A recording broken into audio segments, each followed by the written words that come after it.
Buenos días, soy Daniel Villegas, director general del ISA Institute, y hoy me acompaña Carlos Javier Broncano, teniente coronel en la Reserva del Ejército de Tierra e instructor IMINT.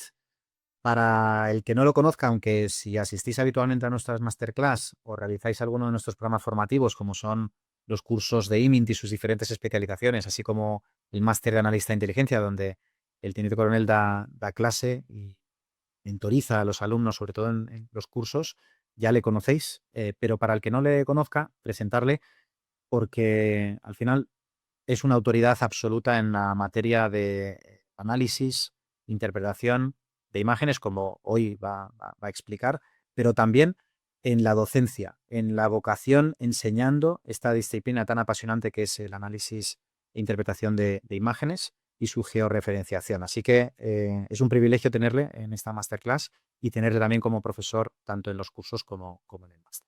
Para el que no lo conozca, el teniente coronel es doctor en Sistemas de Información Geográfica por la Universidad Pontificia de Salamanca, diplomado en Geodesia Militar, más de 20 años de dedicación profesional en el Ministerio de Defensa en diferentes destinos, Ministerio de Defensa España, trabajando principalmente en la producción, tratamiento digital de imágenes, en las que se incluye tanto fotogrametría, teledetección, fotointerpretación e inteligencia de imágenes como tal. Es profesor del curso de analista IMINT, que encontraréis en la página web, del curso de analista de reconocimiento e identificación de material militar, que es un curso que se recomienda, como luego explicaré, después de hacer el de analista IMINT, porque ya es aprender a identificar ciertos objetivos en particular y se tiene que disponer de un pozo, conocimiento, habilidades, analizando. Así como también en los próximos semanas o meses también publicaremos otros cursos relacionados con estas disciplinas, donde lleva mucho tiempo preparando Carlos, así como Pablo Amado, el otro profesor que tenemos de referencia en esta materia. También Carlos es profesor en el máster profesional de analista de inteligencia del ISA Institute, que es el que permite que esta masterclass tenga lugar, donde los alumnos de ese máster que están realizando en la actualidad pues deben asistir de forma obligatoria, ver esta sesión, y la hacemos en abierto, pues básicamente con el objetivo de socializar el conocimiento, de compartir con todos vosotros, concienciaros de la importancia de esta disciplina, cada vez mayor, si cabe, como ahora nos podrá explicar Carlos. Y básicamente para el que le interese saber más ese máster, además de IMINT, que es una pequeña parte del máster, en ese máster se aprende OSINT, que es investigación online a través de fuentes abiertas, se aprende SOCMINT, inteligencia de redes sociales, UMINT, inteligencia de fuentes humanas, ciberinteligencia, así como otras disciplinas de obtención que ayudan a los analistas a poder interpretar mejor la realidad, a comprender mejor aquello que estén analizando y, en resumidas cuentas, aplicar posteriormente técnicas y métodos de análisis, ya sean estructurados, no estructurados, para mejorar o ayudar o dar soporte a la toma de decisiones. Esa toma de decisiones, tenemos varios itinerarios formativos en el máster, puede ser en el sector público, en el sector privado. Dentro del sector público puede ser ámbito defensa, ámbito policial, organismos de inteligencia o cualquier otro ajeno a la seguridad, a la defensa, como puede ser Ministerio de Exteriores o cualquiera de los ministerios que dispone habitualmente un país. También a nivel sector público puede ser aplicado todo lo aprendido en el máster en organismos internacionales, como Naciones Unidas, como Unión Europea, como puede ser Europol, Interpol o cualquiera de los organismos, porque todos ellos toman decisiones, todos ellos necesitan analizar con rigor, pensamiento crítico, objetividad, asepsia, imparcialidad, temas críticos, relevantes e importantes, como los que hablaremos hoy relacionado con el conflicto bélico entre Rusia y Ucrania. Pero no solo el sector público se beneficia de los analistas de inteligencia que eh, formamos en el máster, también el sector privado. Y cada vez más, el sector privado está buscando pues analistas de todo tipo de especializaciones que dispongan de este conocimiento en inteligencia para poder mejorar la toma de decisiones en cualquier ámbito. Colaboramos con muchas empresas en el propio máster que dan clase, que mentorizan o que nos dan casos reales de estudio que los alumnos resolvéis, acompañados siempre de un mentor, de un profesor, de un profesional en activo, para poder resolver ese caso real e informar a la empresa que nos ha dado el caso de los resultados que habéis obtenido. Colaboramos con muchas empresas, pero principalmente son empresas de energía, de telecomunicaciones, empresas del sector salud, empresas del sector industria de defensa, empresas también normalmente multinacionales, gran empresa normalmente, que necesita ese conocimiento, esas habilidades que tiene un analista de inteligencia para mejorar la toma de decisiones. Si os interesa saber más, es un máster que empieza su 9ª edición, ya ha pasado más de 200 alumnos por este máster el 9 de marzo, en un mes escaso, empieza esta próxima edición. Aún hemos ampliado plazas para que los que tengáis interés aún tengáis margen de tiempo para inscribiros. Es online, interactivo, inmersivo, práctico, y dejamos toda la información en el chat para que podáis solicitar cita de entrevista por videoconferencia, donde conoceréis al director académico, a Marc Vendrell, quien os podrá orientar, asesorar, recomendar itinerario y en última instancia admitiros para poder realizar este máster, para ver en parte lo que hoy veremos junto con Carlos en esta masterclass. Así que presentado Carlos, presentado el máster, bienvenido Carlos, es un placer tenerte hoy con nosotros. Pues muchas gracias, Daniel, por tus amables palabras en la presentación. Como siempre, el placer es mío que contéis conmigo para participar en esta masterclass, que créeme, que el primero que aprende soy yo. El hecho de tocar un tema concreto me obliga a profundizar, a leer material, a leer documentación, que siempre viene bien refrescarla y aprender al fin y al cabo, que creo que es lo que nos une a todos, lo que estamos pues hoy dedicando un tiempo en esta tarde aquí viendo algo muy concreto en el saber y el conocimiento en inteligencia de imágenes. Así que nada. Muchas gracias a ti, como siempre, por tu predisposición y por tu generosidad compartiendo tu experiencia y tus conocimientos.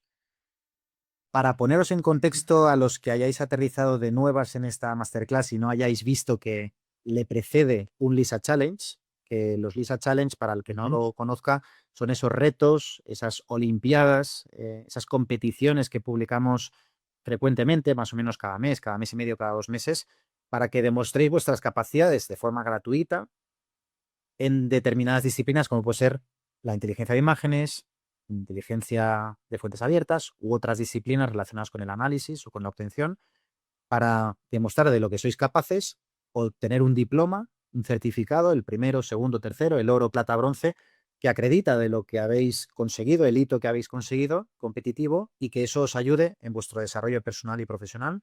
Florecer, por tanto, el talento, que muchas veces es un talento oculto, que son personas que quizás están trabajando o no en la materia, pero que se han formado por su cuenta o se han formado con nosotros, por lo que básicamente nuestra finalidad con el LISA Challenge es ayudaros a mejorar las capacidades en primera instancia poniendo en práctica lo aprendido, entendáis en qué clasificación habéis quedado de todos los que se han postulado para que veáis si estáis muy arriba, muy abajo y que eso suponga también un aliciente gamificado positivo.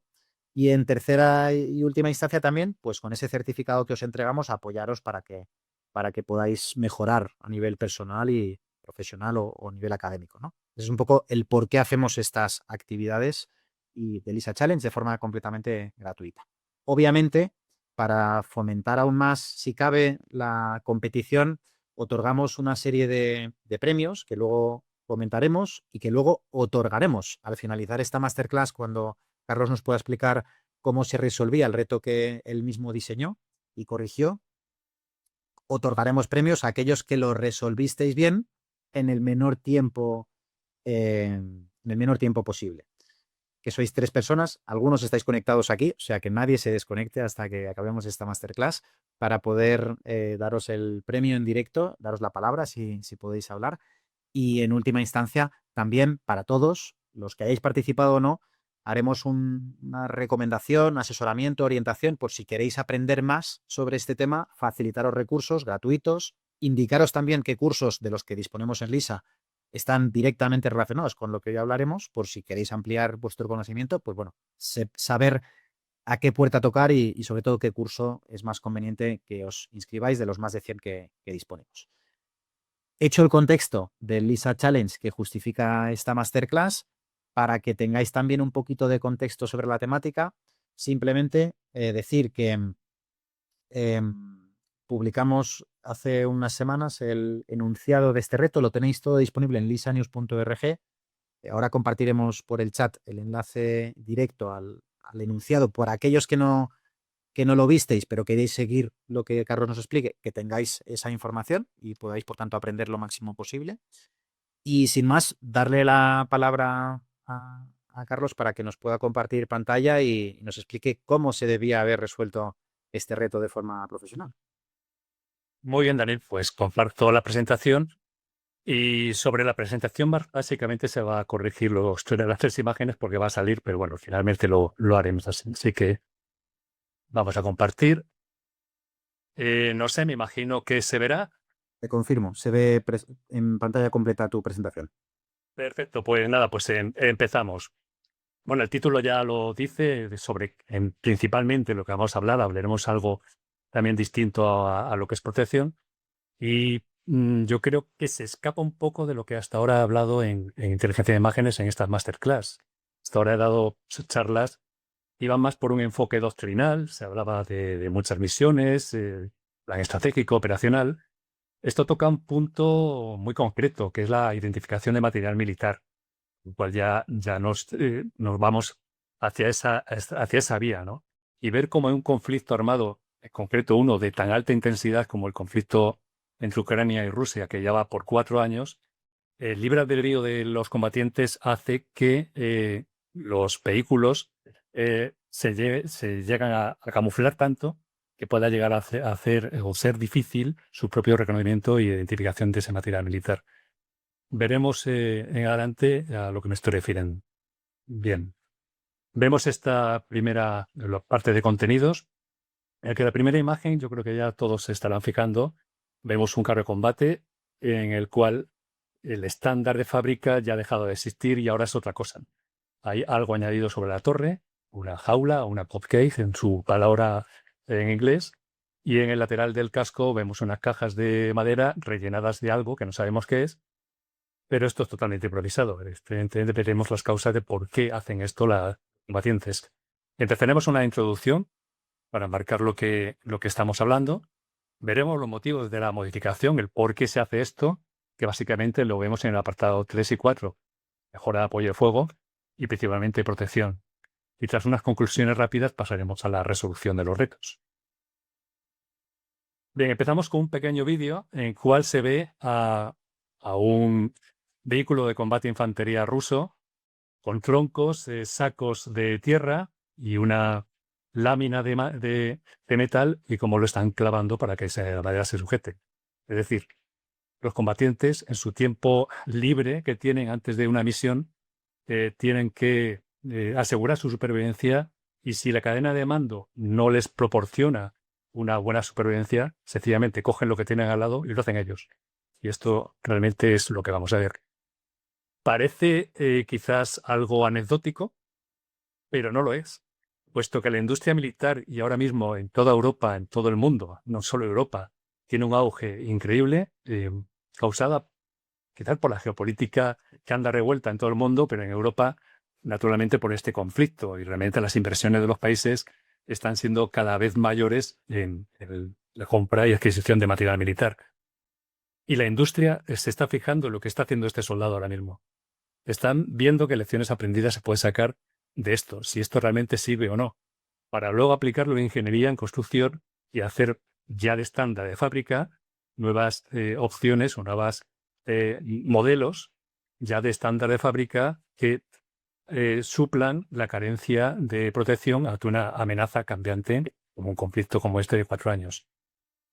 Bien, vemos en la primera imagen una Z en lo que es el glacis frontal de este carro de combate ruso, y este fue el inicio en el año 22 del conflicto, donde es el estándar de fábrica, sin más protección que la que venía de fábrica. Sí que se ve poco, porque la imagen es pequeña, estos bloques así de ladrillo, ¿no? Del Contact 1 de lo que es blindaje reactivo explosivo.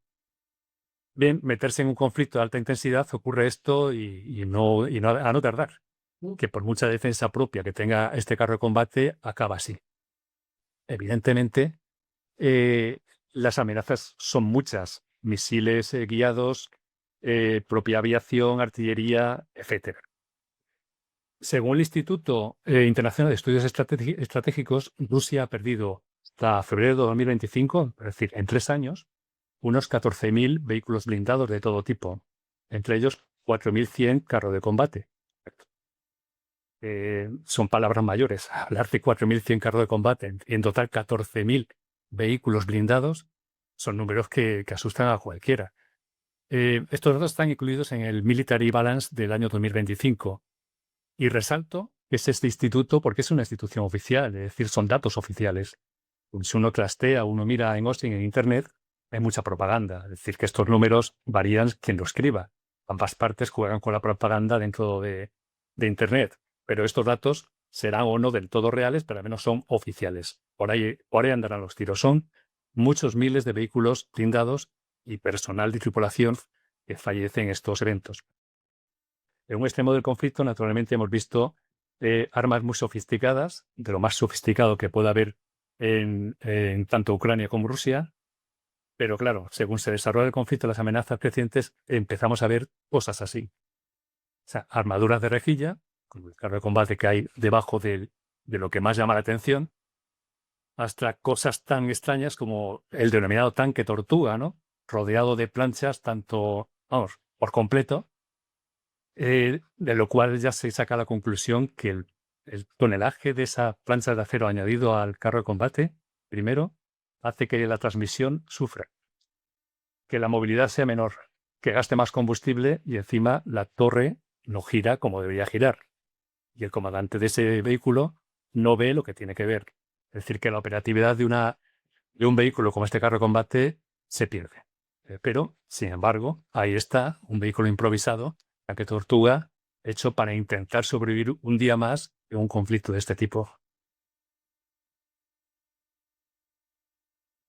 En esto quizás ya veamos algo de ficción, porque si uno empieza a mirar en Internet, hay mucha gente dedicada a hacer estos análisis y empiezan a ponerle nombres.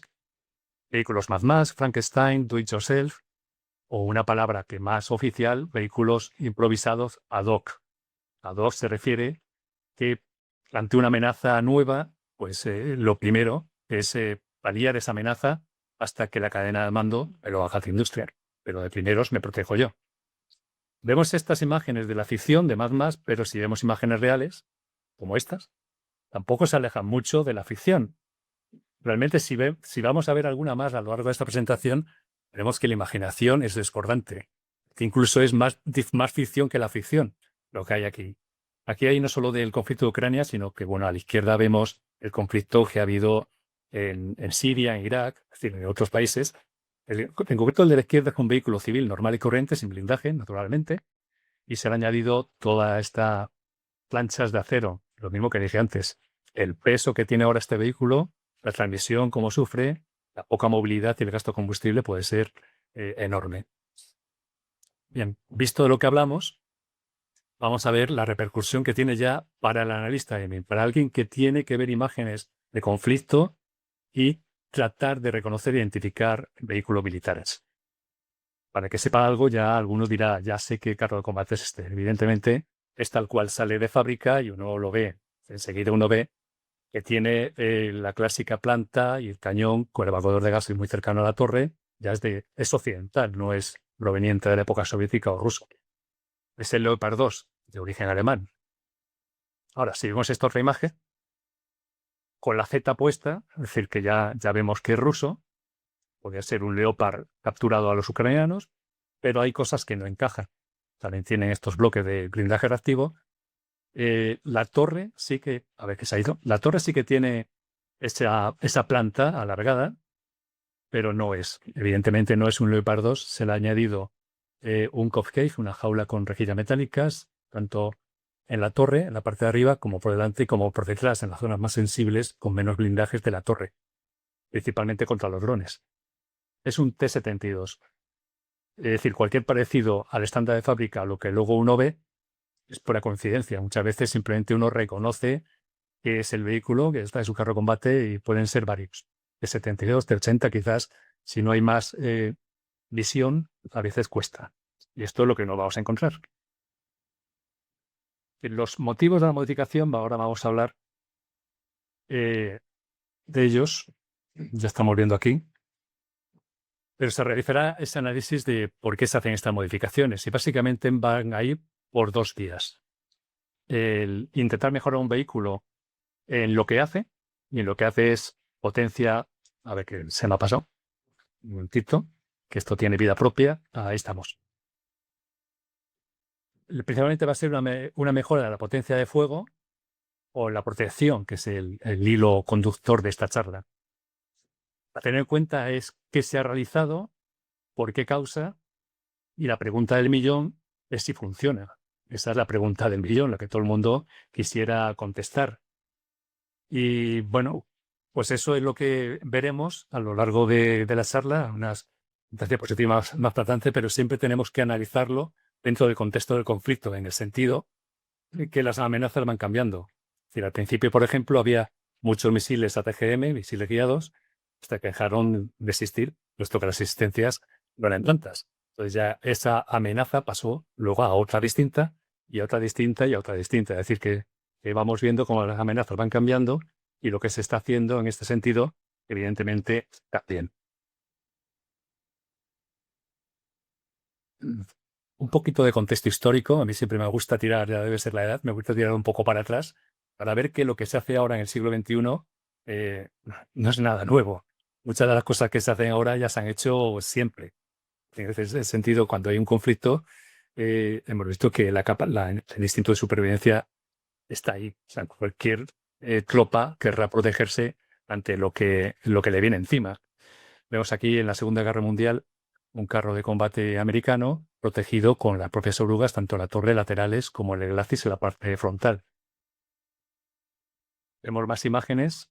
En este caso, en la Primera Guerra Mundial, al inicio no había vehículos blindados, pero bueno, al igual que ahora, se le añadían planchas de acero y al menos lo protegían contra fusilería.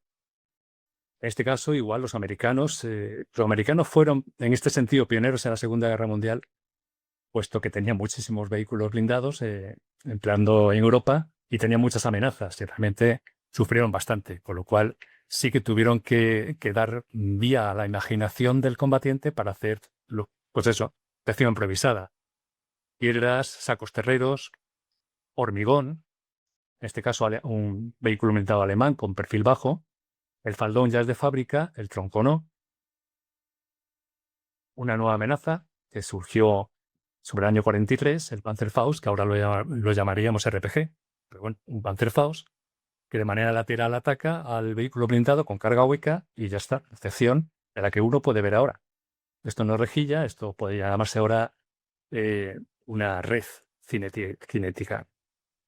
Bueno, los americanos, que son muy metódicos, hicieron pruebas reales en campo de pruebas, cogiendo sus propios carros de combate, poniendo sacos terreros, el hormigón y disparándoles directamente. Entonces comprobaron que no eran tan eficaces estas secciones improvisadas. En muchos de los casos era peor ponerlo, por lo que antes hemos dicho, que no ponerlo. De hecho, el famoso general Patton, que su idea era movilidad, rapidez, tuvo que parar porque le faltaba combustible. En la cadena logística no le llegó. Entonces, prohibió expresamente el hacer protección improvisada en sus vehículos, porque sabían, puesto que habían hecho pruebas, que varían para poco y lo único que hacían era consumir combustible. ¿Qué es lo que ocurrió? Que la cadena de mando, cuando bajó, no llegó a materializarse esa orden expresa del general Patton.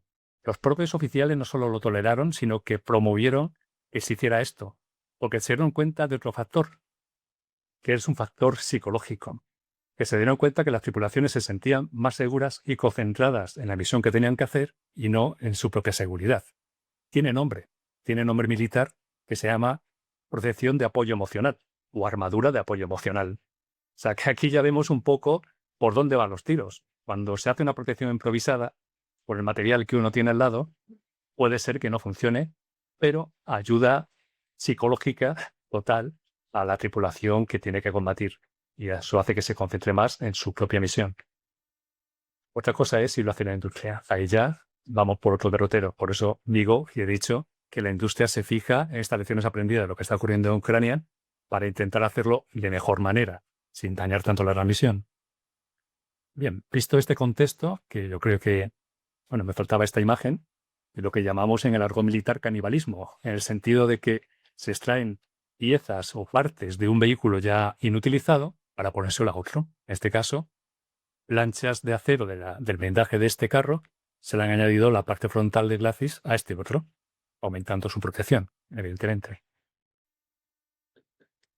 Bien, vamos a pasar rápido a este primer apartado de modificaciones, que es el apoyo de fuego, y alguno de lo que hayan hecho los retos, esta verán que es una de las primeras imágenes que vieron. No es este el sistema que tenían, pero bueno, era parecido.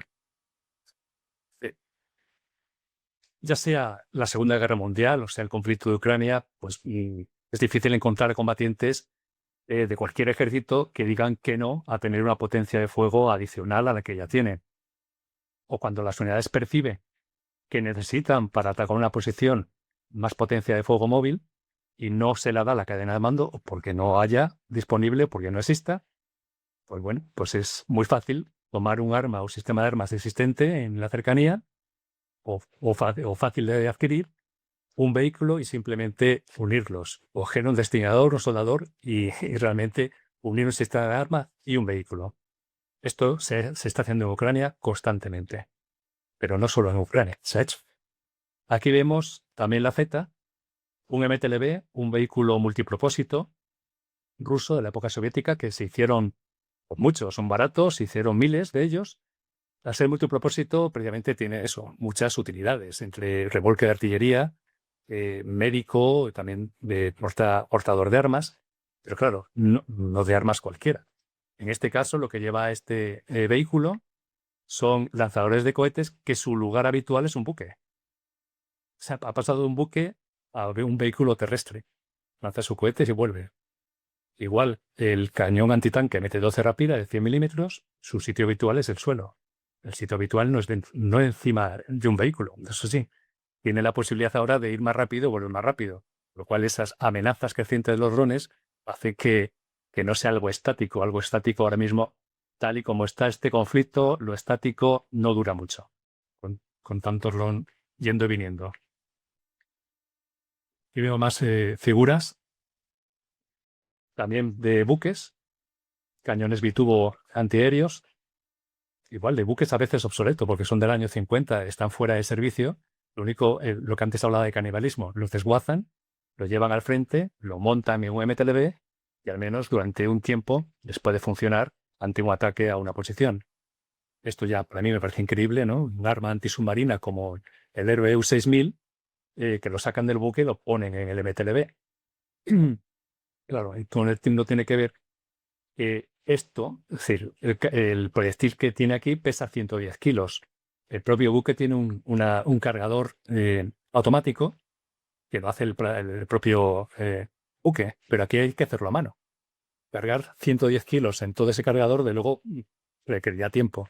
Es decir, que esto se utiliza, lo cargo en retaguardia, me acerco, disparo y me voy corriendo para intentar cargar algo más si dispongo. Es decir, que no es un fuego sostenido ni mucho menos. ¿Qué quiero decir? Que, bueno, esto realmente es algo anecdótico, podemos decir. Que sí que se hace esto, que es llamativo, pero es anecdótico porque realmente nadie va a hacer esto en un garaje si tienes ya en cadena de mando tu propio apoyo de fuegos, el habitual, artillería, aviación, el que sea. Cuando realmente en este conflicto lo que vemos es que lo que realmente escasea es la munición, no tanto los vehículos de artillería. Así que pienso que en este conflicto de Ucrania esto es más anecdótico que una realidad creciente de que eso es algo que uno pueda verlo en el futuro. Sin embargo, esto no. De lo que vamos a hablar ahora ya no es anecdótico. Esto ya se emplea en mucho.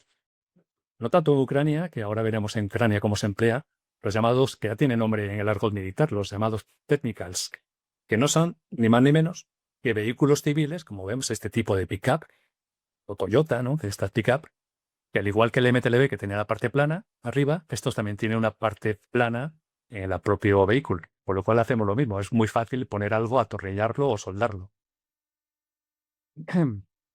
Bien, combinan sistemas de armas. Lo habitual es que sea una ametralladora pesada de este tipo, bitubo, como la ZSU soviética, antiaérea, pero también se le puede poner un misil contra carro o cualquier otro tipo de arma o sistema. Pero lo habitual es esto. ¿Dónde se ve y mucho? Bueno, pues ahora mismo se puede ver en Somalia, en Libia, se ha visto en Afganistán, en Siria, es decir, en conflicto de baja media intensidad, donde la movilidad es importante, en terrenos abiertos, tipo guerra de guerrillas, insurgencia. Claro, si nos metemos en el conflicto de Ucrania, el ir con un vehículo sin protección, sin blindaje, o una ametralladora de estas, acercarse a una posición, es que no dura nada. Realmente ni llegaría. Por lo cual, en Ucrania sí que se está viendo, y mucho, en retaguardia.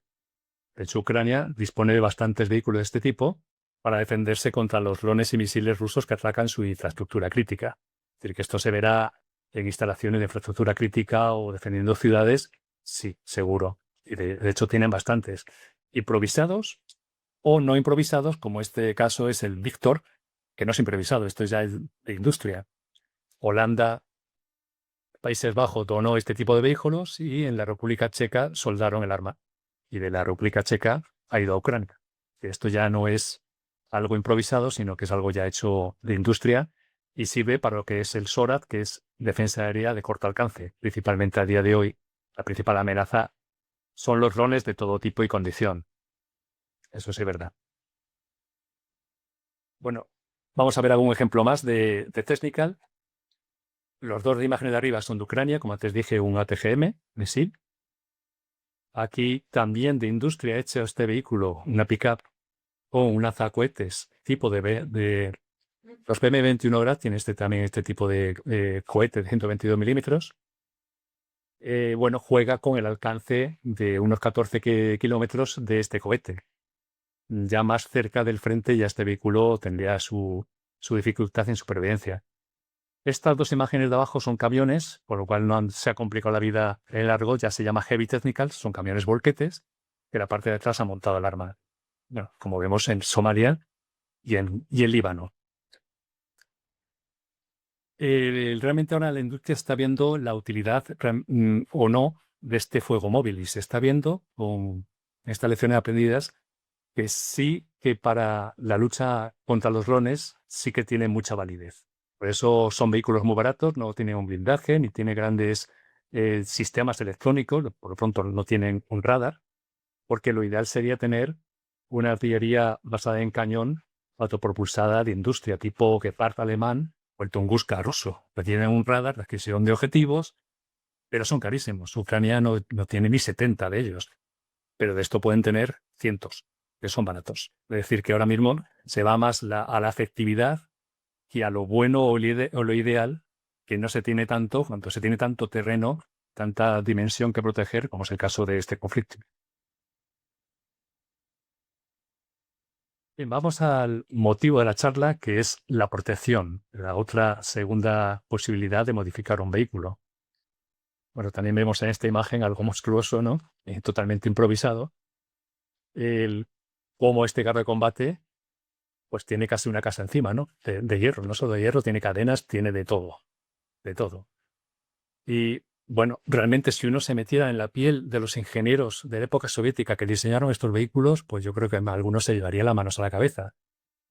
Porque estos ingenieros sufrieron mucho para diseñar vehículos con perfil muy bajo, para no ser visto desde lejos.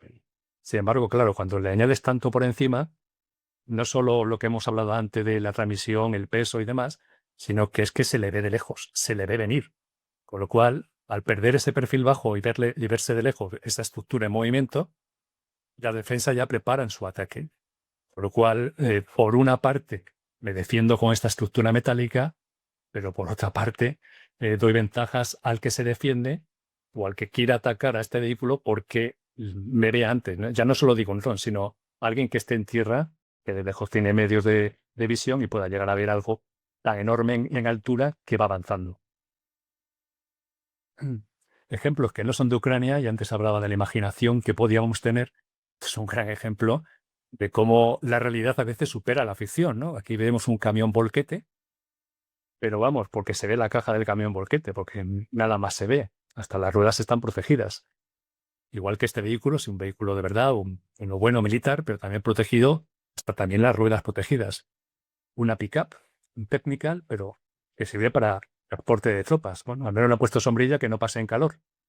Una retroexcavadora normal y corriente, pero también totalmente metalizada, con planchas de acero.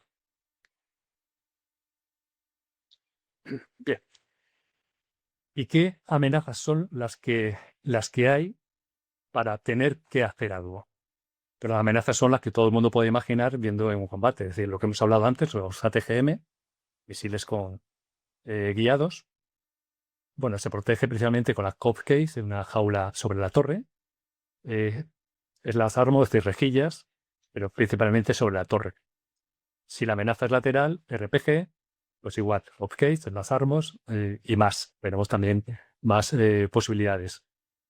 Si es los drones pueden ser de lanzamiento de granada, es decir, ida y vuelta y recarga granadas para volverlas a lanzar, o FPV, que es un modo de pilotarlo, tipo kamikaze, es decir, me estrello con una carga explosiva sobre el vehículo y ya está. Y luego otro dron que haga el trabajo, o pueden ser minas, artefacto explosivo improvisado, artillería, otros carros de combate, pero todo lo que se va a hacer, es decir, si funciona o no, va a depender mucho de quién lo haga.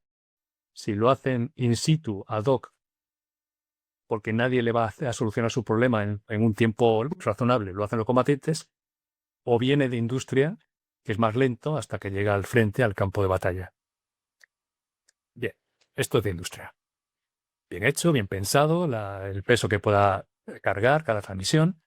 Por una parte es el BTR-22B Evo, por una parte esta jaula enorme lateral, es la Tarmor, contra la RPG principalmente, también contra drones, por supuesto. Y sobre la torre, la parte de arriba, es esto de aquí, una red exclusivamente diseñada para atrapar los drones, es decir, que el dron no pase. Puede pasar cualquier otro tipo de misil o RPG, pero un dron en concreto no, se quedaría atrapado por esta red, o al menos sería desviado. Estas son protecciones improvisadas, pues de alguna manera, como buenamente han podido, ¿no? El de la derecha en Filipinas no vale absolutamente para nada. Es decir, esto no va a proteger de nada. Tendrá un apoyo emocional al que lo haya hecho, pero nada más. Quizás igual que estos que han puesto 4 palos verticales de hierro soldados con una red sacada de obra. Quizás algún dron pueda evitarlo, pero si vienen en enjambre, vienen varios, pues no se liberaría. Bien, la primera amenaza de misil hay que ver cómo funcionan. Funcionan de esta manera. El misil se eleva y ataca la parte más sensible de un carro de combate, que es la torre, que es donde menos blindaje tiene. Por lo cual, desde el principio del conflicto de Ucrania, es decir, de febrero de 2022, ya Rusia sabía de esa amenaza y ya hubo muchos carros de combate que de fábrica de industria vino con este tipo de protección en el COP cage, de protección en la torre. La solución, la consecuencia, es que a pesar de ello, acababan así. Claro, si vemos el conflicto de Siria, también había ATGMs, también había estos misiles, y pues bueno, llegamos a ver estas monstruosidades. Una monstruosidad total. Cadenas, COP cage por todas las partes. Es decir, que los soldados tienen libre albedrío por completo. Todos, como es natural, disponen de un instinto de supervivencia y, en general, estas tripulaciones de vehículos blindados prefieren mantener el fuego entrante fuera de sus vehículos y ellos mismos a salvo dentro de ellos. Con lo cual, esto, que parece monstruoso, se va a seguir viendo, quizás no tan exagerado, pero efectivamente se verá en el futuro, porque las amenazas seguirán y el libre albedrío del combatiente va a estar ahí. COP cage, donde no lo ha valido para nada este BMP. Este caso es un M1 Abrams pedido por Estados Unidos a Ucrania, donde se ve una COP cage, rejilla lateral de la torre y el blindaje reactivo ERA, que es ruso, pero puesto sobre este carro de combate de origen americano. Como antes hablaba, mucha gente está mirando lo que allí ocurre, entre ellos Europa. Finabel, el Centro de Interoperabilidad del Ejército Europeo, en abril de 2024 lanzó este informe que toda la industria lo habrá leído, que dice, vamos a comprender por qué se hace esto en este conflicto, el COP case, ¿no? Estas jaulas, esta rejilla. Y pues, ¿qué es lo que decía en este informe? Por lo pronto, la pregunta esta del millón, ¿funciona o no funciona? La conclusión es que para lo que es ATGM no funcionaba para nada. ATGM con su doble carga hueca atravesaba esto y el blindaje y el carro quedaba destruido. Lo que sí vieron es que funcionaba contra otras amenazas, es decir, contra RPGs, no 100% eficaz, pero podía funcionar. Contra drones también, Es decir, que sí que realmente supone una protección adicional al vehículo, es decir, que son válidos. Misiles ATGM, como he dicho, no hay tantos.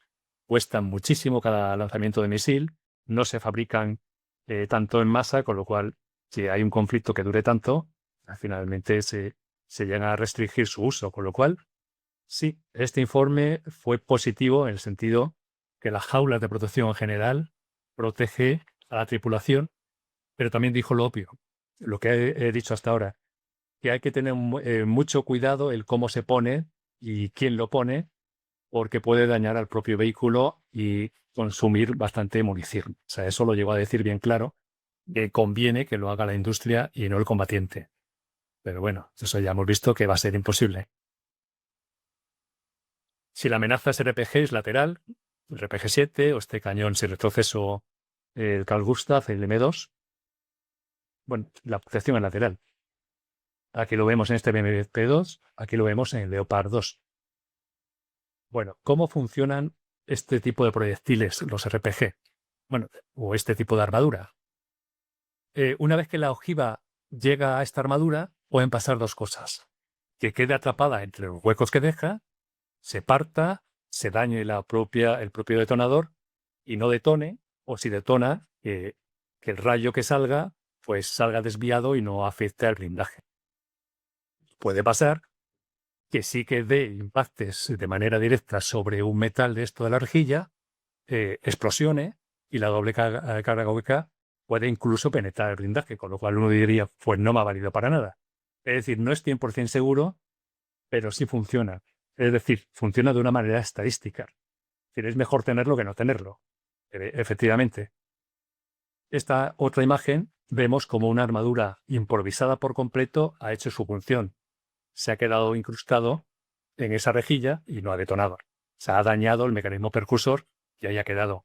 Y en eso está la industria, intentar que esa estadística, esa casuística de que algunas veces funciona, otras veces no, cada vez sea mayor posible el hecho de que no detone este tipo de ojivas. Los americanos, con sus vehículos de combate de infantería Stryker, en sus campañas en Irak, tenían este mismo hueco que vemos en Leopard, parecía un hueco entre la rejilla y la torre, o entre la rejilla y el casco. Bueno, pues los combatientes igual, con su libre albedrío, en ese hueco pusieron bidones de agua junto con arena y lo llenaron por completo. Es decir, aparte de la rejilla, pusieron muchísimos kilos de bidones con arena y agua.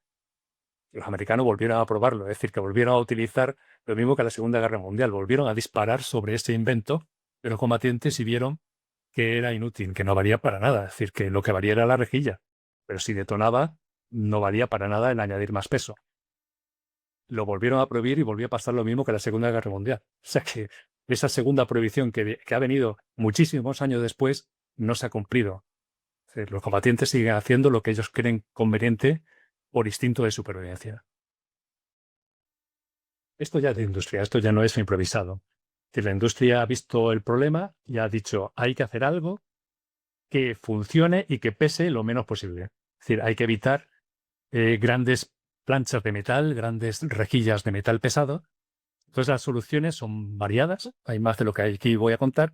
Una de ellas es la Protective Kinetic Net, que es esta de aquí, o esta, pues también llamada Lightweight RPG Net Screen, una especie de malla, y si vemos un poquito el zoom, tiene estos nódulos metálicos, una malla metálica, que su función es la misma, es algo que la ojiva en algo flexible quede atrapada y pues pierda su función. Pero el conjunto en sí es muy poco pesado en comparación con la anterior, que era totalmente metálico. Otra solución parecida a la anterior, pero no igual. Esto parece una red de pescador casi, de hecho es una malla, una red. Es esta posibilidad de algo totalmente flexible con la misma idea de la anterior. Que el proyectil no impacte como tiene que impactar, que salga rebotado o directamente se quede atrapado. Son soluciones hechas por la industria, probadas y con poco peso añadido al vehículo. Hay más. Israel tiene también su propia posibilidad, pero bueno, no vamos a meter en plan detallado, que son ejemplos. La cadena siempre ha estado ahí. cadenas que protejan partes sensibles del vehículo, como el Merkava de Israel. Lo tienen todos. La parte más sensible de la torre, donde puede impactar un dron o RPG, ponen cadenas y por ahí ya no pasa. Y algo ya no improvisado, sino de industria, es lo que antes he hablado, estos bloques de blindaje reactivo. El Contact era 1, este es el Contact 5, el Relic, cambia de disposición. Y bueno, esto es de industria. Lo único que es improvisado es que los combatientes cojan estos bloques reactivos y lo colocan donde no deban. El que no sepa qué es esto, si aquí impacta un RPG, esto es explosivo también. Aquí provoca una explosión que hace que no llegue a dañar la explosión del RPG, de la propia ojiva, que no penetre en el blindaje, sino que salga despedido hacia afuera. Es decir, que conviene que si hay infantería cerca de este vehículo, cuando estalle esto, porque no haya nadie, y esto se monta en carro de combate puesto que el blindaje es alto, tiene un buen blindaje.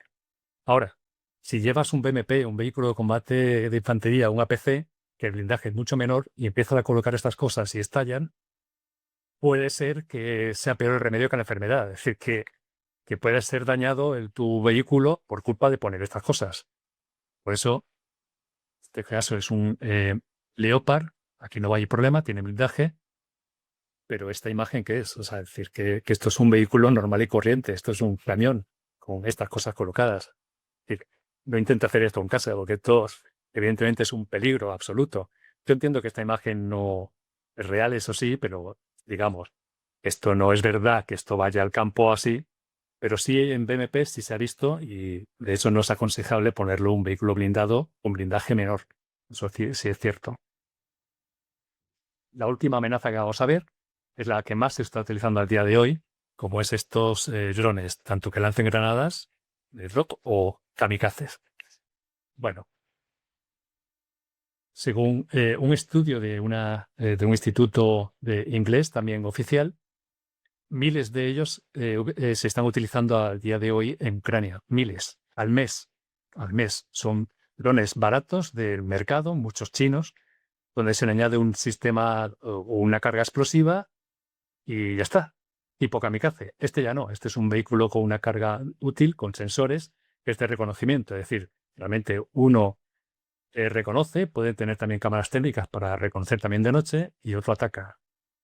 Bueno, pues miles de ellos se están utilizando, pero no siempre. En este conflicto no siempre ha sido así. Desde 2022 hasta que, digamos, agosto de 2023, los ataques por parte de Rusia de este tipo de drones kamikaze no eran tan reseñables. Eso sí, ya en noviembre del 23 ya fue el disparate. Y ahora mismo no tengo estadística, pero ya debe ser el doble de todo esto. Debe ser muchísimo más. Así que la amenaza ha cambiado. Antes eran unos sistemas de armas, ahora son otros. Si nos vemos en estadística, ¿quién hace qué? Ataques a posiciones defensivas, en rojo es Rusia y en azul Ucrania. Evidentemente, ¿quién ataca a Rusia? Lógicamente, los ataques de dron a posiciones defensivas es Rusia quien lidera ese ataque. Al revés, ataques sobre vehículos, se invierten los papeles. Quien ataca tiene que mover los vehículos para acercarlo a las posiciones defensivas ucranianas y es Ucrania quien ataca a los vehículos rusos. ¿Con esto qué quiero decir?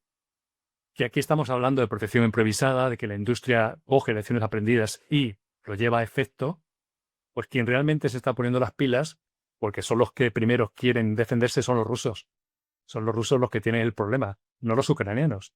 En Ucrania se ve también vehículos improvisados, pero no como los rusos, que son los que realmente llevan la iniciativa en movilidad y son los que están sufriendo los ataques de Ucrania de FPV. O sea, es decir, quien tiene una ventaja de industria ahora mismo es Rusia, porque es la que está llevando a efecto lo que sus propios combatientes hacen en este combate. Ya para imágenes finales, vemos una red improvisada con troncos que les ha funcionado. Esto es un dron que no ha llegado a explosionar. Aquí igual, una red ya de industria, este tripulante sacando un dron con su ojiva de proyectil enredado en la red, ha llegado a funcionar y funciona. Realmente, cuando uno ve vídeos en internet, parece que cada vez que hay un FPV impacta sobre algo, y no es así. Impacta, pero lo mismo necesitan 10, 15 o 20 drones para que realmente inmovilice un vehículo tipo carro de combate. Es decir, que no es tan sencillo al día de hoy. Lo último ya de defensa es la guerra electrónica y Rusia también es una potencia en guerra electrónica. Tiene muchos sistemas. Inicialmente empezaron a meter cajas con generadores eléctricos, con sistemas de guerra electrónica, de esta manera tan poco visible o tan poco vista, con cuerdas atadas de malamente, pero bueno, ya se han mejorado el sistema y ya vemos, bueno, en este caso es un MLRS, entonces 1 alfa, el lanzacohetes termobárico con este añadido, esta cosa de aquí que uno, si no lo sabe, obviamente es un jamming, o sea, guerra electrónica que anula la frecuencia de los drones y ya directamente se caen al suelo. Si es un dron por radiofrecuencia, lo inutiliza. Más ejemplos. Este también ha salido en uno de los 2 retos. Estas setas que hay aquí es el sistema Volnorev, o esto de aquí, el sistema antidrón Tritón, que Rusia también lo tiene sobre vehículo, un EGV, vehículo terrestre no tripulado. Es decir, que lo manda al frente, anula por completo la frecuencia en una zona concreta. Bueno, pues el Volnorev, por ejemplo, son 600 metros lo que tiene de radio de alcance. Y ya lo último que vamos a ver es algo improvisado por completo contra drones, que son los llamados, lógicamente, vehículos erizo. Los vehículos tortuga, ahora vemos los erizos, que es coger ramas, coger palos y pincharlos ahí como pueden en el vehículo, de tal manera que el dron impacta sobre las ramas, pierde su dirección o se queda atrapado y bueno, pues hace su función. Esto no sé si se verá en industria o no, pero bueno, esto es una realidad, esto se está haciendo. Bueno, para finalizar, creo que ya está más o menos está hablado en las conclusiones, que evidentemente un conflicto armado de tan larga duración como este, las mejoras va a haber, tanto potencia de fuego como en protección, que ese apoyo psicológico, ese armadura apoyo emocional, pues depende de quién lo hace. Si lo hacen los combatientes, sí que es apoyo psicológico más que efectivo, y que esto evolucionará según surjan nuevas amenazas. Y que la industria militar está echándose ojo, pues sí, que hay 2 ejemplos. Uno, China, otra potencia ahí en ciernes en su propia industria, pues ha lanzado una patente viendo lecciones aprendidas del conflicto ucraniano y bueno, pues ha lanzado su patente de realizar de industria una protección contra drones. Y bueno, ya sabemos lo que es China. Si saca una patente y empieza a hacerlo en masa, pues habrá países que le compren a China su propia protección contra drones. El mundo occidental no va tanto con poner cosas y armaduras y rejillas, que también las tienen, tan modular. El mundo occidental, tenemos un ejemplo de una noticia alemana, va más por sistemas activos de defensa, como el tipo APS, en este caso el Iron Fist, que son sistemas activos, es decir, que anulan la amenaza, misil o RPG de una manera activa, lanzando a su vez un misil. Bueno, ya está visto, hemos terminado lo que es en sí la presentación. Y no me quiero alargar, esto no se haga demasiado pesado, pero los 3 retos IMIN que había, para los que no lo han visto o lo que ven por primera vez, prácticamente las 3 imágenes han salido ya en la presentación. O sea que va a ser muy rápido el resolverlo, porque esta imagen ya ha salido. Esta era la primera imagen, que ya salió en ese apoyo de fuego. Bueno, evidentemente ya lo hemos dicho, es un MTLB, un vehículo multipropósito.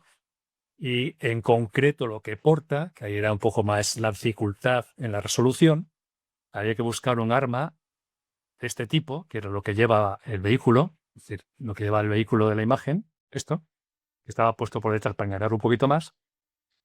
Había que buscar cuál es su lugar habitual. Y su lugar habitual, este tipo de cohetes, es una aeronave, sea un caza o sea un helicóptero ruso. Este en concreto es el S-5 V-32 de 57 milímetros. Es decir, la respuesta correcta es un vehículo multipropósito, el MTLB, y lleva un arma que su uso habitual es en aeronave, y el arma concreta es el S-5 V-32, el que había que mirar en fuentes abiertas qué tipo de armamento hay. Hay uno muy parecido que es el S-8, pero es de mayor dimensión, no sé, 57 milímetros serían 80, que es un poquito mayor el tubo. Vale. El segundo reto, esta imagen, que también lo hemos visto, y había que analizar los sistemas antidrón visibles en él. Vemos de todo. Es decir, vemos por una parte el cupcake, lo que es la jaula, que los rusos la llaman barbacoa, así que lo llaman rusos, la barbacoa, lo llaman ellos, en la torre, con láminas metálicas añadidas.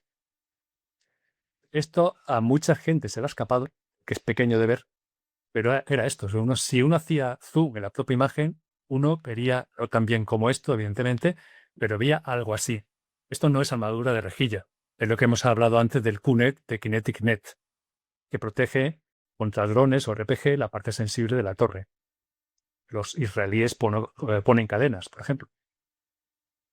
Bueno, creo que se me ha pasado. Aquí está, porque he pinchado 2 veces. El sistema Jamming Bolnorev. Esto también hay mucha gente que Werner lo ha visto, pero no ha sabido pues identificarlo, darle una explicación a esta seta colocada en la torre, ¿no? Este es el sistema Bolnorev de Jamming con 600 metros de neutralización. No lo he dicho, pero bueno, visto una amenaza, visto una respuesta, bueno, pues ya hay otra posibilidad que lanzar los drones FPV con fibra óptica, por lo cual no necesitan de una radiofrecuencia. Es decir, que si se lanza un FPV con fibra óptica, esto no le haría nada. O sea, no sería inutilizado. Por lo cual, bueno, ahora también hay que ir con tijeras al campo para cortar cables de fibra óptica, ¿no? Bueno, y por último estaba el blindaje reactivo de todo tipo, el ERA Contact 1 y el Contact 5 Relict. Y por último, esta última imagen también ha salido en una de las diapositivas. No se pedía, a ver, que cada vez que toco, no se pedía en sí el vehículo, más que nada porque a mí se me olvidó ponerlo en el enunciado de la pregunta, con lo cual el que no ha dicho qué vehículo se trata, pues le da por buena poco que ponga lo que se pedía, que es este tipo de protección. Pero bueno, el vehículo en sí es este ampliado y ya vemos que blindaje de rejilla no es el SLR Armor como mucha gente ha puesto. Es el que hemos visto antes, el QNET o Lightweight RPG Scream, etc. El vehículo en concreto es finlandés-polaco, el KTO Rosomak, que Uranero tiene unos cuantos. Es decir, que esto ha sido todo. Espero no haberme extendido demasiado. Así que muchas gracias por lo que habéis estado hasta ahora. Daniel, dejo de compartir, si te parece. Perfecto, Vale, muy bien. pues ahí Pues estamos. paso a compartir yo. Muchas gracias por la presentación súper completa. Yo creo, recopilado una cantidad de ejemplos que nos han permitido entender mejor pues todas las artimañas, creatividad y soluciones que se encuentran en conflictos bélicos, en ocasiones por falta de recursos, en otras por necesidad de ingenio, por supervivencia, como describías, y creo que facilita que cualquier analista pues, pueda hacerse una idea de lo que ve en las imágenes, ya sean satelitales, de drones o incluso de fuentes abiertas, ¿no? Hay una pregunta, antes de pasar a hablar del LISA Challenge y de los premios que plantea Irene, que me parece muy, muy interesante, Irene García, que cuando estabas hablando de la adaptación improvisada funcional de una puramente psicológica o propagandística, ha preguntado desde una perspectiva de analista IMINT, ¿qué indicadores visuales permitirían diferenciar esa adaptación improvisada funcional de una simple adaptación psicológica o propagandística en los blindajes artesanales observados en este conflicto? Vale, pues Irene, intento contestarte. El tema de propagandístico, sí, yo no lo he llegado a nombrar, porque el fondo en la supervivencia no hay propaganda. Hay simplemente, si la cadena de mando no me da lo que pido, lo hago yo.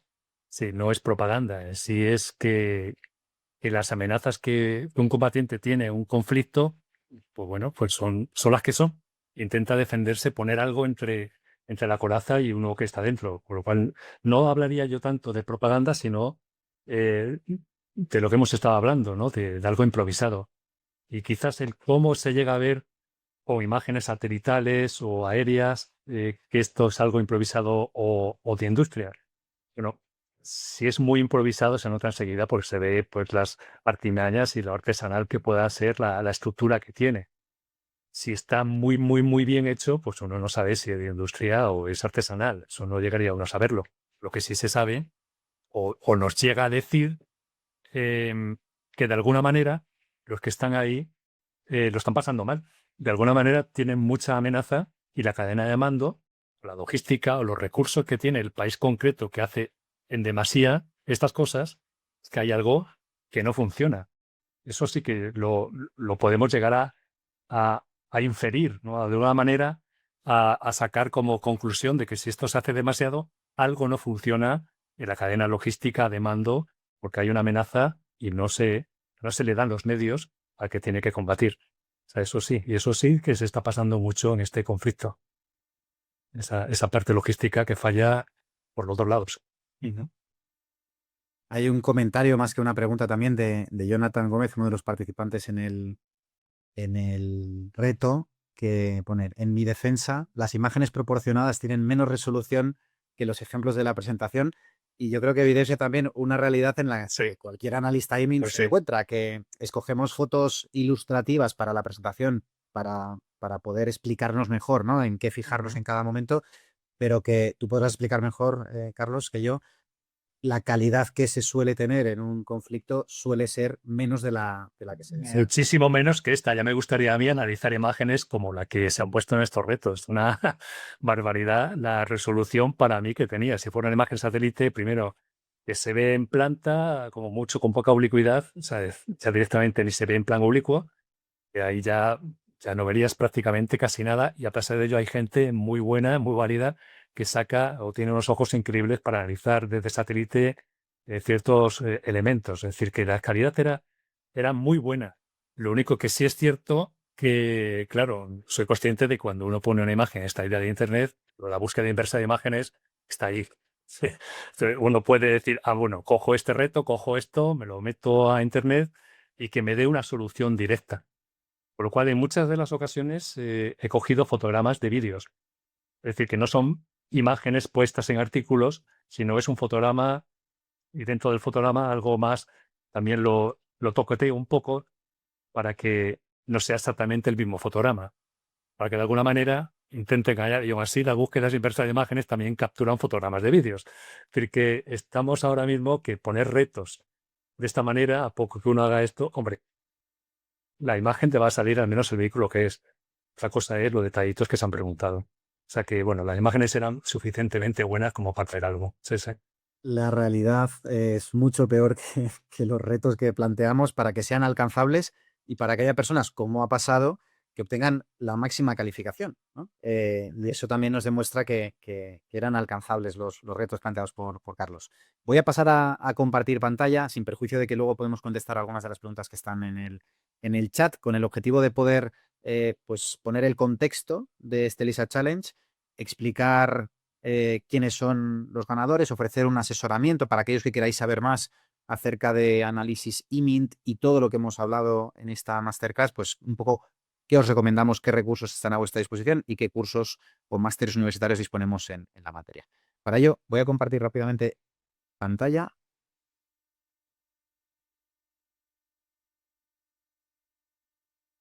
De acuerdo, pues vamos a ello.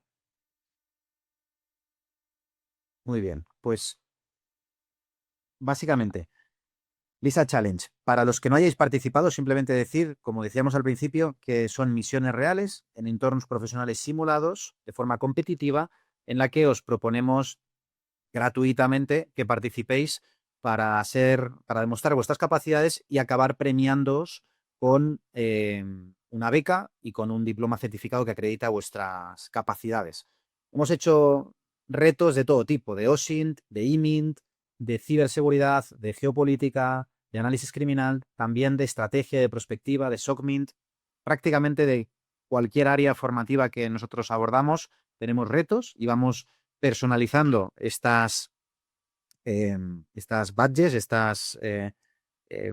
ahora no me sale la palabra, estos diseños específicos porque muchos de vosotros nos consta que los coleccionáis y que es una forma también de ir acumulando capacidades, medallas y retos, ¿no? Insignias, ahora me viene. Insignias específicas para cada uno de los retos con su simbolismo y un poco si habéis quedado en primera, segunda o tercera posición.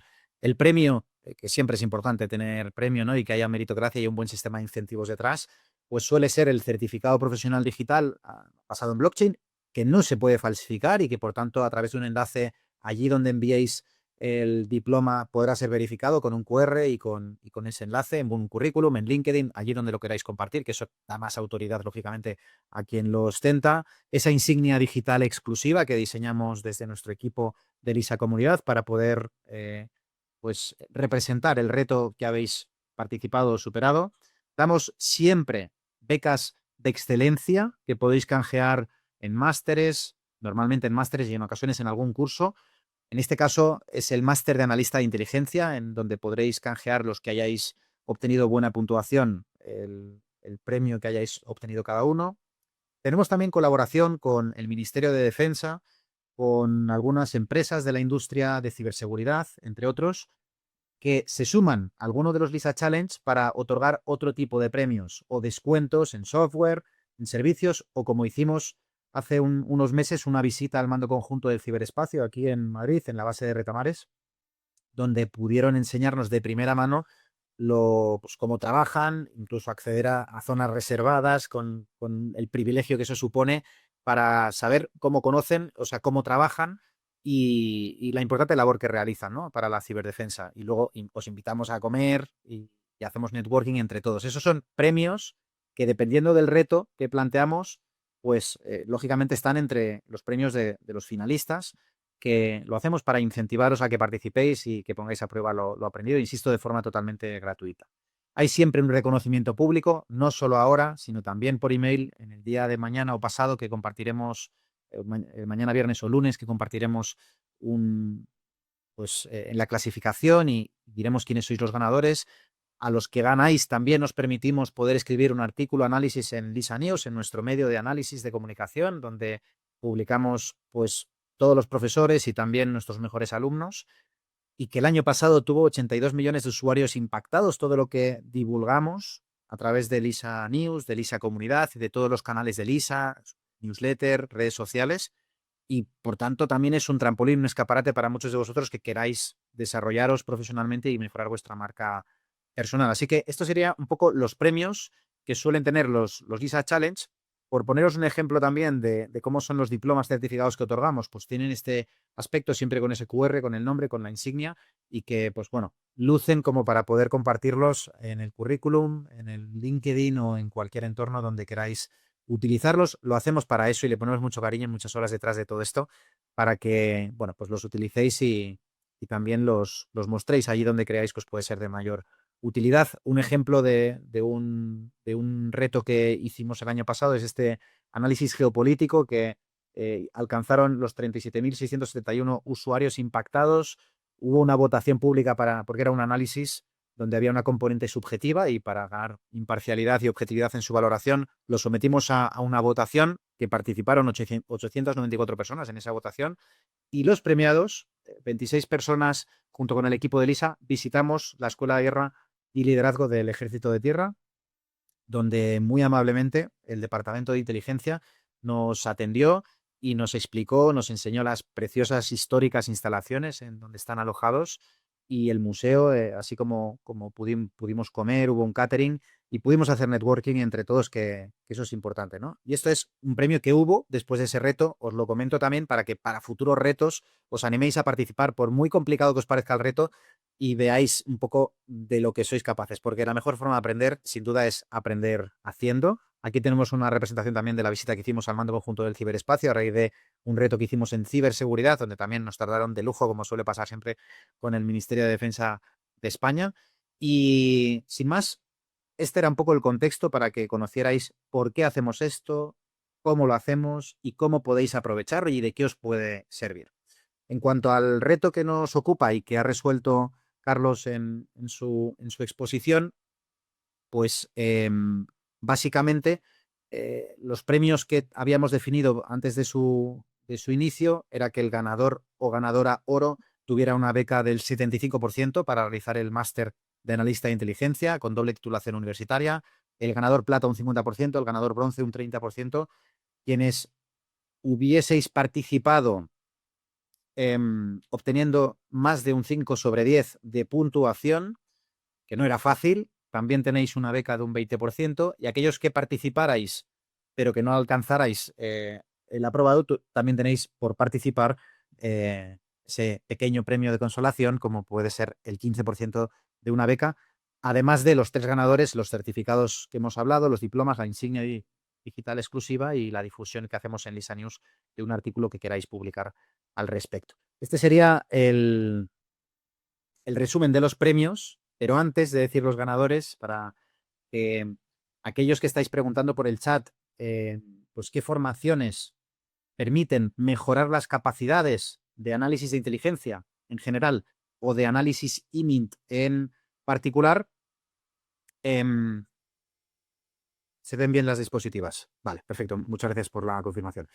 Uno de los programas formativos más completos, avanzados, prácticos, interactivos que tenemos es el Máster de Analista de Inteligencia, que empieza el 9 de marzo y que aún tiene inscripciones abiertas, como decía al principio. Hay unos módulos de IMINT, hay clases que dan nuestros profesores de IMINT, también Carlos, para que adquiráis esas capacidades, pero es una parte del máster, no es todo el máster. Hay otras disciplinas que también se abordan en este máster. Si necesitáis más información, está todo publicado en la página web.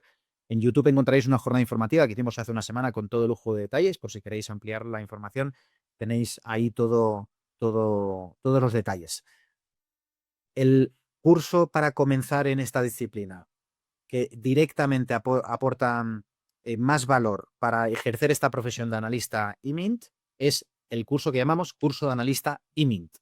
Es 100% online, es flexible, su avance, son 150 horas lectivas y los profesores, además de Carlos Broncano Mateos, también es Pablo Amado, que es el otro profesor de referencia que tenemos en IMINT y cuya experiencia también procede del sector privado y con algunos proyectos también en el sector público. Ambos son profesores y mentores de ese curso y lo han confeccionado, lo han preparado volcando toda su experiencia y sus conocimientos. Este sería, digamos, el inicio más recomendable para los que no hayáis tenido formación o experiencia previa analizando imágenes de ningún tipo.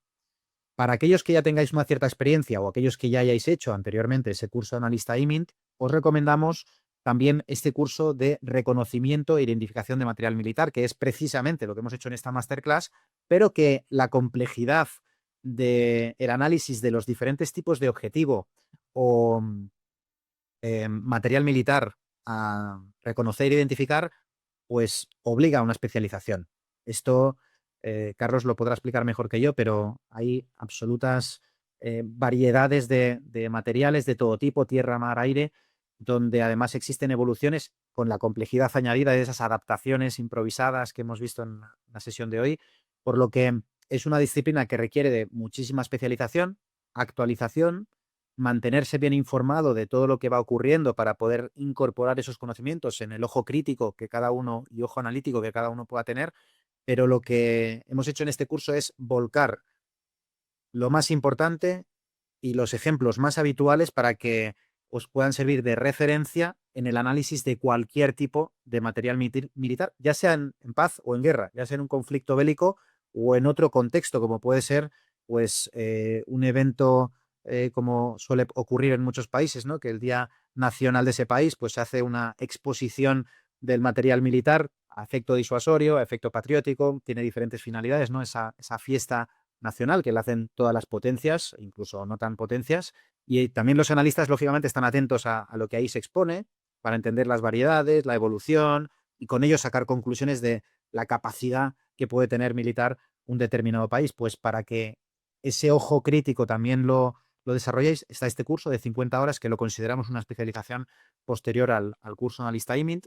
También tenemos uno específico donde el profesor también es Carlos, de 100 horas, que es el de analista IMINT especializado en bases y vehículos militares, instalaciones electrónicas y análisis de rutas. En este caso hay, aparte de los vehículos que se ven en el anterior curso, en la anterior especialización, también hay bases, instalaciones electrónicas y análisis de rutas. Esto ya convierte al analista IMINT en un analista pues mucho más completo, porque ya no solo puede analizar el material militar, el vehículo, la fragata, el buque, el avión, lo que sea, de forma aislada, sino que lo puede analizar en el contexto, en el cómo se está utilizando ese material, ese vehículo, y sacar conclusiones que ayuden mejor a interpretar lo que puede estar pasando o lo que se puede estar planificando, ¿no? Como pasó en el conflicto de Rusia y Ucrania, los días antes de la invasión alrededor de la frontera, pues ya muchos analistas IMINT pues anticiparon que lo que estaba ocurriendo allí, por muchos motivos,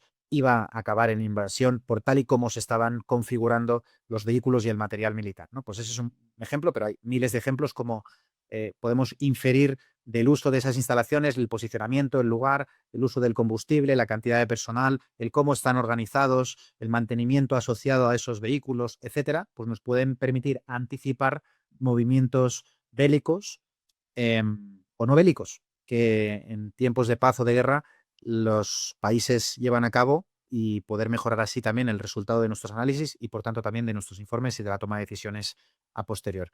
Y dentro del IMINT también tenemos un curso específico especializado en instalaciones industriales. Cada vez es más Vox Populi que son objetivo estratégico y objetivo militar las instalaciones industriales de países adversarios o incluso aliados, que es monitorizado activamente por cualquier Ministerio de Defensa, Servicio de Inteligencia, porque permite saber qué capacidades tiene el adversario y cómo vulnerarlas en caso de que en un momento dado se produjera un conflicto, ¿no? Lo hemos visto en innumerables ocasiones a lo largo de la historia y sigue ocurriendo a diario prácticamente, como en conflicto o sin él se ataca, se vulnera, se subvierte, se sabotean estas instalaciones industriales con objetivos estratégicos, ya sean competitivos, de inteligencia competitiva para ayudar a las empresas nacionales de un determinado país o perjudicar a las del adversario, o ya sea con objetivos estratégico-militares o de seguridad nacional.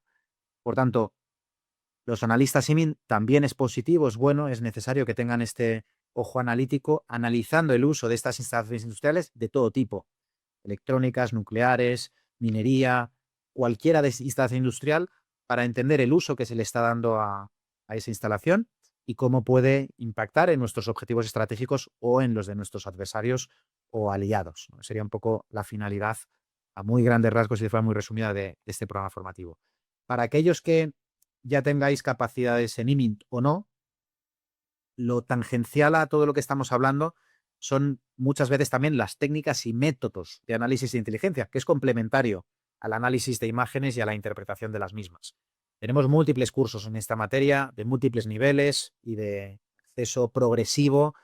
Yo os animo a mirarlos en la página web, está toda la información, uno muy completo que los alumnos de IMINT realizan antes o después de los cursos de IMINT es este, el de técnicas y métodos de análisis de inteligencia nivel 1, o el avanzado también, después, que es el de nivel 2, donde se ven más de 100 técnicas y métodos que nos permiten objetivar nuestros análisis, mejorar la obtención, mejorar la redacción, y eso también aplica a un analista IMINT que, lógicamente, pues más allá del ojo y del análisis de la imagen, necesita plasmar esa información en un informe de una forma objetiva. Y hasta aquí la recomendación, asesoramiento, orientación para aquellos que queráis profundizar, especializaros o ampliar vuestros conocimientos en este tema para que futuros LISA Challenge de IMINT pues podáis hacerlos con mayor eficacia o en menor tiempo, que eso también es un reto importante, ¿no? No solo acertar, sino además hacerlo de forma rápida, porque el tiempo siempre apremia y es un activo estratégico fundamental. Llegados a este punto, hemos llegado al punto donde vamos a otorgar los premios. Creo que es la próxima diapositiva. Así que antes de darle clic, voy a comprobar a ver si hay alguno de los ganadores conectado, que creo que no. No hay, creo que no hay suerte, no hay ninguno de los ganadores conectados, pero bueno, vamos a anunciarlo, o por lo menos con el nombre que yo creo que tienen. Quizás si tienen algún alias sí que está conectado. Pero bueno, vamos a verlo. El primer premio, el premio oro a este LISA Challenge de IMINT, va para Xian García. Enhorabuena, has conseguido el primer premio. No sé si estás o no estás. Si estás, por favor, levanta la mano. Pero en Enhorabuena, cualquier Sean. caso, enhorabuena. Has conseguido una puntuación de 10 sobre 10. También así, el resto de plata y bronce también han tenido un 10 sobre 10, lo cual demuestra que, bueno, pues era posible, era alcanzable el reto que nos planteó Carlos. Pero en tu caso, Xian, lo has conseguido en el menor tiempo posible. O sea, has sido muy eficiente en tiempos y has ganado no solo por la puntuación, sino también por la rapidez, lo cual es muy, muy loable. Así que enhorabuena, enhorabuena por ello. Vamos con el ganador plata.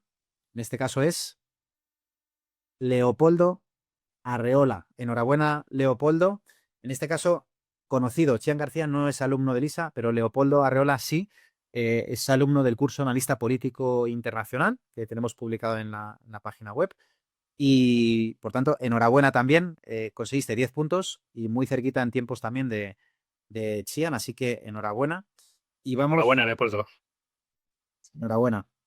Y vamos a por el tercer ganador, en este caso ganadora, que es Estefanía Sol Otero. Enhorabuena, Estefanía, por esta medalla de bronce con un 30% de beca para el máster de analista de inteligencia. En este caso también eres conocida en LISA.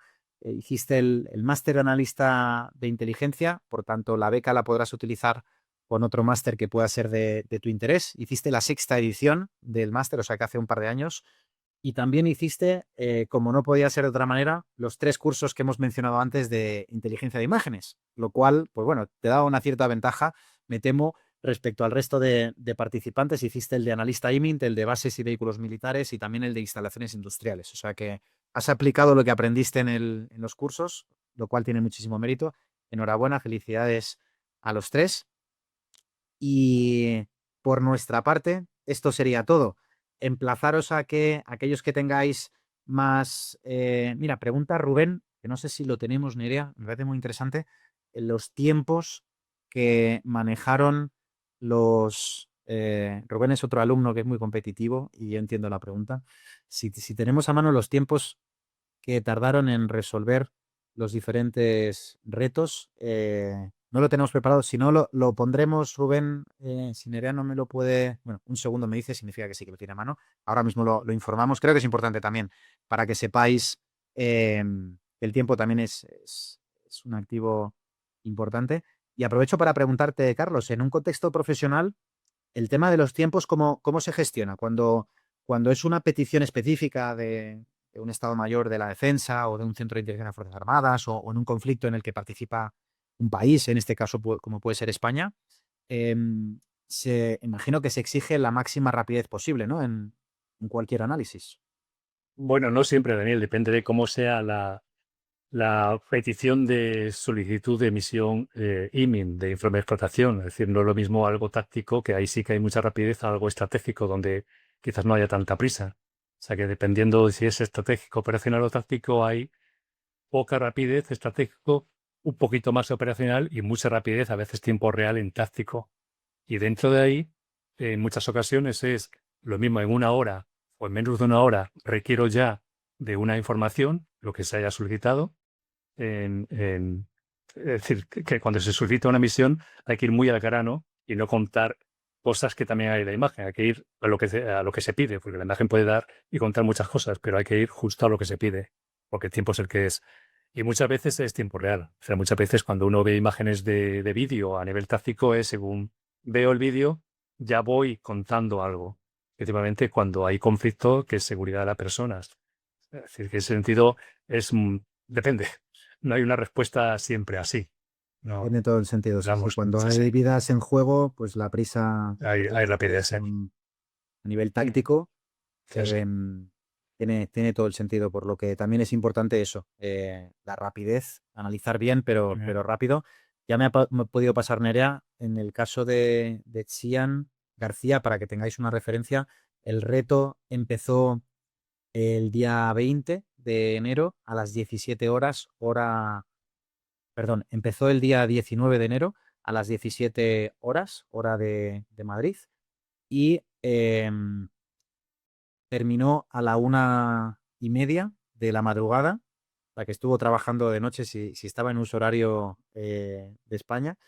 Trabajó hasta la 1:30 de la mañana, por lo que si empezó a las 17 horas, que es cuando publicamos el enunciado, que no lo sé, le dedicó como mínimo, como máximo, le dedicó unas 8 horas y media, para que tengáis la referencia como máximo. Si estuviera conectado Chian nos podría decir cuánto tiempo le dedicó, pero como máximo le dedicó 8 horas y media. Leopoldo finalizó a las 3 de la mañana, por lo que solo 1 hora y media después de Chian. En este caso, pues como máximo le dedicó pues unas 8 o 9 horas. Y en el caso de Estefanía, fue a las 15:25 del día siguiente, por lo que fueron aproximadamente unas 23 horas. Imagino que no pasó de madrugada toda la noche analizando, sino que fue parte de ese lapso temporal. Pero bueno, imagino que entre unas 10 horas, 15 horas. Para esto es importante en los retos también que os suscribáis antes a la newsletter, porque siempre facilitamos la fecha del reto y la hora sin decir las misiones para poder ser más justos y que el enteraros que empieza el reto no sea un hándicap añadido, ¿no? Porque entendemos que todos tenéis vuestro trabajo, vuestras responsabilidades, vuestra familia. Lo que solemos hacer es, con unos 15 días de antelación, decimos que va a tener lugar un determinado reto sobre una determinada temática para que ya contextualicéis. Ese día, a esa hora, publicamos la página web con exactamente las misiones, las imágenes o los retos que sean y enviamos un email a los que nos hayáis dicho que tenéis interés en ese reto para que sea justo y que todos los que estéis atentos al email o los que os hayáis reservado esa hora, pues podáis empezar el reto con la misma ventaja que los demás, ¿no? Entonces, bueno, imagino que por eso Chian, Leopoldo, Estefanía estuvieron atentos y por eso empezaron en la resolución del reto mucho antes que otros que quizás lo hicisteis en menos tiempo, pero después, ¿no? Para que tengáis una idea también de un poco los trucos para poder estar atentos, lo cual requiere que estéis suscritos a la newsletter y facilitéis vuestros datos en el formulario dentro de cada uno de los retos. Así que por parte del chat, pregunta Iván y otras personas que si han aprobado o no el reto. Por supuesto, el equipo de Elisa Comunidad estará enviándolo entre mañana y el lunes el email a todos los que habéis participado con la clasificación, en qué puesto habéis quedado, del 1 en adelante, y de los puntos que habéis obtenido. Os informará individualmente a todos vosotros.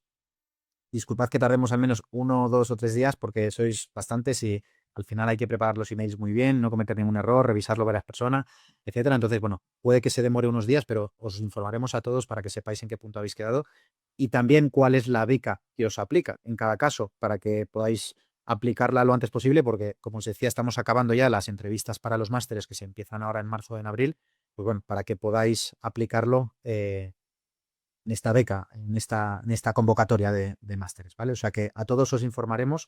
Lo que no llegamos es a daros feedback individual de los errores, aciertos que habéis tenido cada uno. Esto, como veis, es una actividad que hacemos gratuita, que lo hacemos un poco por divulgar, por socializar el conocimiento. Este evento también es gratuito y además otorgamos las becas, ¿no? Entonces, no podríamos daros un feedback específico cualitativo a cada uno porque no alcanzaríamos en tiempo, porque sois muchos los que participáis, pero esperamos que el feedback de la puntuación por lo menos sí que os sirva de referencia para que junto con la resolución que ha hecho Carlos, totalmente explícita, podáis ver en qué habéis acertado y en quién no ya por vuestra cuenta, ¿vale? O sea que ese aprendizaje lo podéis obtener de una forma o de otra. Así que muchísimas gracias a todos por llegar hasta aquí, por vuestra atención. Carlos, infinitas gracias por la masterclass, por el PowerPoint, por el detalle de las imágenes, por proponer otros de esas imágenes, por modificarlas para evitar que puedan haber trampas de por ahí y algún hacker pudiera hacer ingeniería inversa y también por la corrección de las diferentes respuestas para asegurarnos que la puntuación era correcta, objetiva y meritocrática. Así que de verdad, muchísimas gracias como siempre por tu apoyo, tu vocación docente y tu generosidad. Y nos emplazamos a un futuro reto que ya seguiremos organizando. Así que Muy bien. Gracias a ti, Daniel, y a Nerea, que ha estado también en bambalinas detrás de las cortinas ayudando en todo este proceso.